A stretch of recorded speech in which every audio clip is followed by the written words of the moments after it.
Magnetic snaps are a great closure for many types of bags, as well as other accessories and clothing.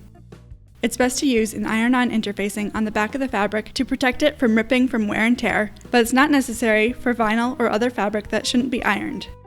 Use the metal backing to mark where to cut the slits on the fabric. Use a seam ripper to cut slits just big enough for the prongs to go through from the front side of the fabric.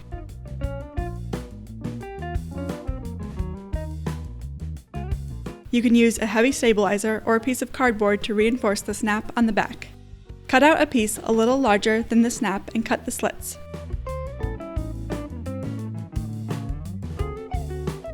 Slide it onto the back, followed by the metal support. Use your fingers or pliers to bend down the prongs so they lay flat. Repeat for the other side of the snap.